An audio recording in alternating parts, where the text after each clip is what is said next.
Привет! Привет, уважаемые любители портативного звука! Сегодня у меня для вас обзор портативной модели Edifier ES300. Я уже не помню, какой по счету обзор портативной модели Edifier у меня. Я не перестаю удивляться, как все-таки техника продвинулась с тех давних пор, когда я сам пытался себе выстругать буратину, то есть маленькую колоночку со звучанием глубоким, плотным, мощным, громким, и в то же время, чтобы она занимала небольшой габарит. Это тогда было практически невозможно на той элементной базе, это было лет 30-40 назад, а сейчас, как мы видим, мы анализируем с легкостью, разбрасываемся еще такими колонками той моделью или этой моделью, перебираем опции, которые она имеет, то есть интерфейсы, которые она имеет. В частности, сегодня уникальная в некотором роде модель в этом плане, среди Edifier, потому что в мире-то тот же Wi-Fi, например, в колонках применяется давно, а эдики редко его используют, я не знаю по какой причине, а люди спрашивают, между прочим. Мне тоже трудно понять, зачем именно, но возможно это нужно, возможно это востребовано. Итак, модель хорошая, красивая, так чисто внешне, тяжеленькая, увесистая. Работает от аккумулятора, ко всему прочему. Я предлагаю вскрыть и посмотреть, что же скрывается за этой милой упаковкой.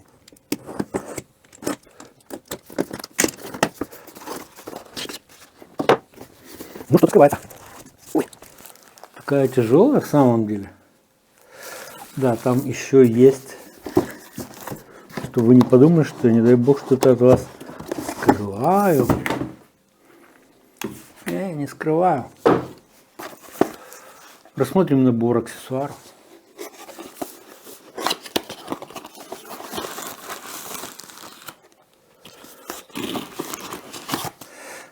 Имеется паспорт, гарантийные талоны. Напомню, что действие происходит в Европе, поэтому, видимо, для европейского рынка это все предусмотрено. Это я рассматривать не буду.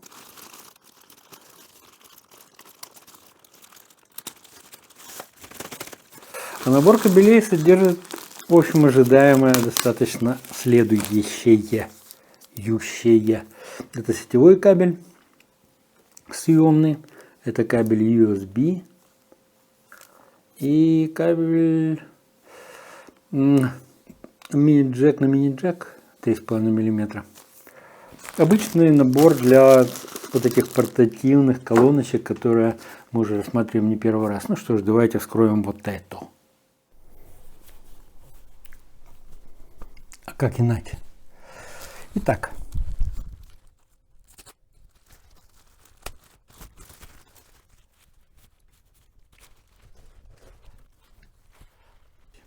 Итак, вот перед вами эта колоночка. Вы видите лейбл. Собственно, все перед вами. Снизу мы видим ножки. Здесь, забегая вперед, скажу, что есть некая подсветка весьма симпатичная. Здесь расположены излучатели динамики, насколько я понял, один низкочастотный и два твиттера. Основная прелесть находится здесь. То есть это кнопка включения питания, управление плеером и управление громкостью круговой, и управление освещением, тем самым, которое декоративное. Сзади колоночки имеется два порта фазоинвертора, что говорит о том, что басовые возможности у колонки могут быть вполне себе интересными, по крайней мере, для аудиолюбителя. Лэбочки о Hi-Res Wireless и проводном. Сокет для подключения, гнездо для подключения кабеля питания сетевого, однако аккумуляторы внутри имеются, я уже сказал, некое гнездо AUX-IN, то есть включение по аналогу и по USB, ну и куча сертификаций, которые Edifier на эту модель приводит. Ну что ж, давайте ее включим и посмотрим, как эта колоночка реагирует на включение. Для этого я нажимаю кнопочку питания, немножко удержал, и она загорелась. Вот что касается подсветки. Вот если я буду крутить это колесико, подсветка будет вплоть до исчезновения меняться. Что касается выбора входов, он выбирается нажатием на вот эту кнопку. Зеленый – это аналог, красный – это USB,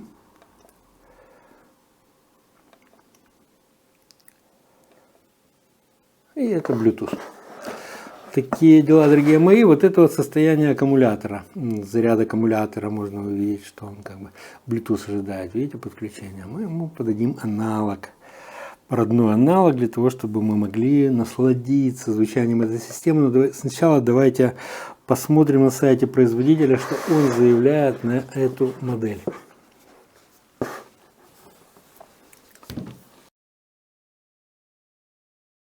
Что ж, давайте посмотрим, что Edifier пишет в служебном документе о этой модели. Вот она выпускается в двух цветах, но об этом еще, по-моему, дальше будет говориться. Вот так выглядит в интерьере, в домашнем уютном интерьере с подсветкой снизу, которая вот так вот черненькая выглядит с подсветкой снизу. Вот уже по существу. Видите, мощность на басовой динамике на 2 твиттера. Apple AirPlay 2, имеется поддержка LDAC, High Resolution Audio, 24 бита 96 кГц разрешения, Dual Band Wi-Fi имеется в этой модели, в одной из немногих среди Edifier. Ну и напомню, Hi-Res тут и беспроводное, и проводное.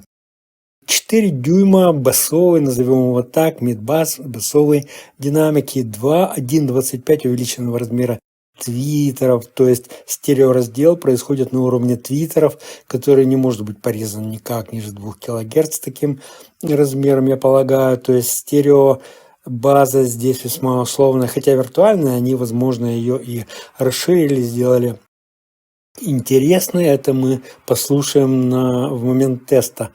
Full Digital, ну, естественно, DSP, двойной актив, двухполосный дизайн, то есть активный кроссовер делит полосы для динамиков. Особые способы применены для уменьшения турбулентных шумов порта фазоинвертора, Bluetooth версии 5.4, USB и AUX входы аналоговые, то есть 12 часов работает это все от батарей, и Edifier Home Application тоже поддерживается. Здесь все это расписано более такой текстовой форме, кому интересно, можете посмотреть. 15 мм толщина стенок, что, в общем-то, немало. Как бы, наверное, это объясняет то, что колоночка реально тяжеленькая. Ну, реально тяжеленькая. Wi-Fi, вот двухстандартный, 5 ГГц и 2,4 ГГц, понятно. Вот динамики расписаны, которые здесь применяются. Вот это все. Тут более подробно расписано wireless режим, High Resolution Audio, подсветка, длинная, жизнь батареи 5200 мАч, 12 часов поддерживает это все, разумеется, при какой-нибудь вменяемой громкости, не максимальной, я так полагаю, это же мои фантазии, и easy to use, естественно, и это тут мы уже видели. Вот в двух цветах, Ivory, оказывается, и Black, не белый и черный, а вот Ivory, то есть слоновая кость, реально, то есть очень красивый цвет. Именно такой экземпляр мне попался на тест, и он мне очень понравился. Приятно. Вот. Здесь написаны, собственно, органы управления. Сверху вручную сделанный корпус, и, видимо, обтянутый этой самой Ivory пленкой или там кожей Ambient Light, подсветка снизу.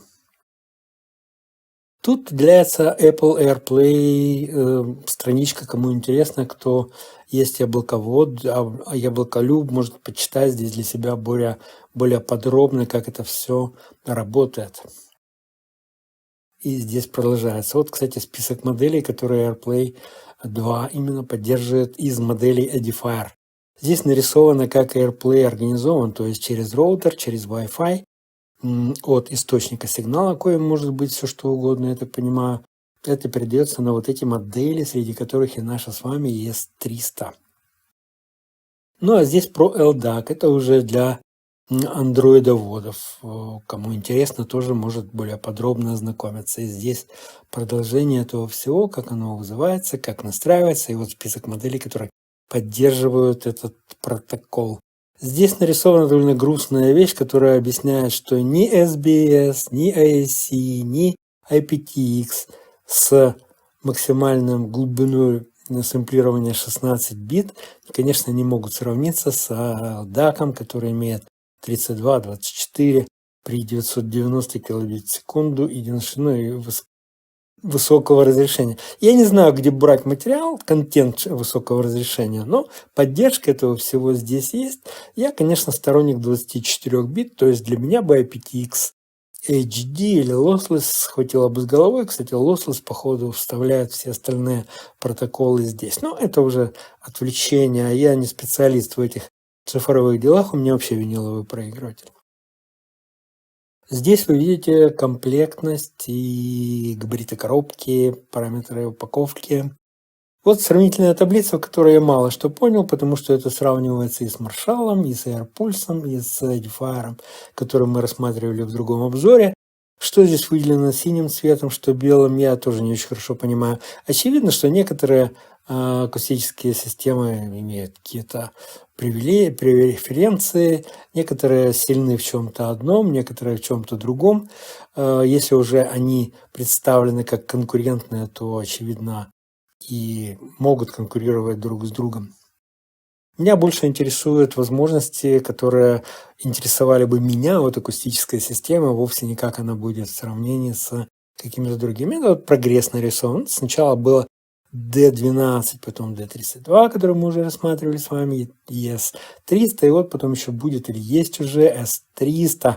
Если мне это тут на обзор, я тоже ее посмотрю, я обузрю, хотя, в общем, ничего принципиально нового здесь я не вижу. Возможно, будут какие-то улучшения уже обкатанного концепта. Обычно эти Edifier такие идут, начиная с какого-то минимального набора опций, наращивают их, развивают, ненужное отказываются, выбрасывают, добавляют требуемое и где-то выигрывают какие-то, видимо, тендеры.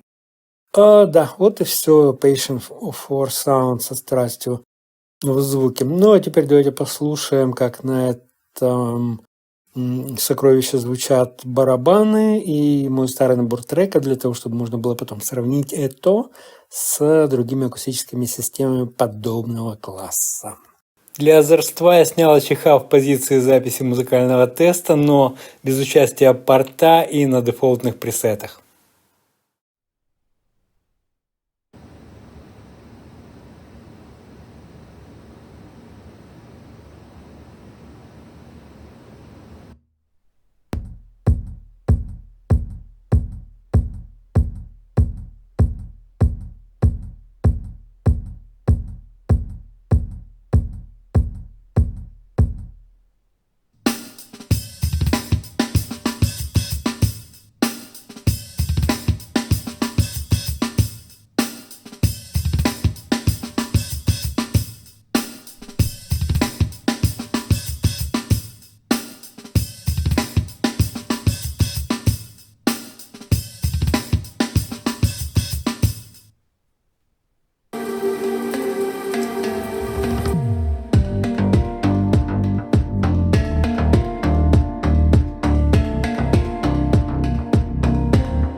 Ну что сказать, дорогие мои, хорошая колоночка, хорошее звучание, полноформатное. Я еще когда первый раз включил, отвернул от себя, и когда подал музыку, не мог поверить, что это играет она. Я думал, это мои колонки. Я еще так послушал, телевизор послушал. Нет, это играют они, да. Ну, максимальная громкость, конечно, ограничена. Она не обслужит, допустим, большую комнату для того, чтобы там 20 человек танцевало, предположим, или наслаждалась музыкой каким-то иным способом. Но для комфортного прослушивания или даже экстремального прослушивания одному-двум человекам, находящимся в непосредственной близости, вполне. Что касается подсветки, эта опция как бы здесь заложена в расчете, видимо, на молодую аудиторию, поэтому я не стану критиковать этого всего, сколько бы это ни стоило, хотя я думаю, это, в общем, копейки по сравнению с стоимостью всей системы в целом, то, что мы с вами увидели на сайте производителя. Такой набор функций, опций, возможностей, в общем, должен стоить каких-то денег. То есть, если человек ищет эти опции, то он должен быть готовым платить за них.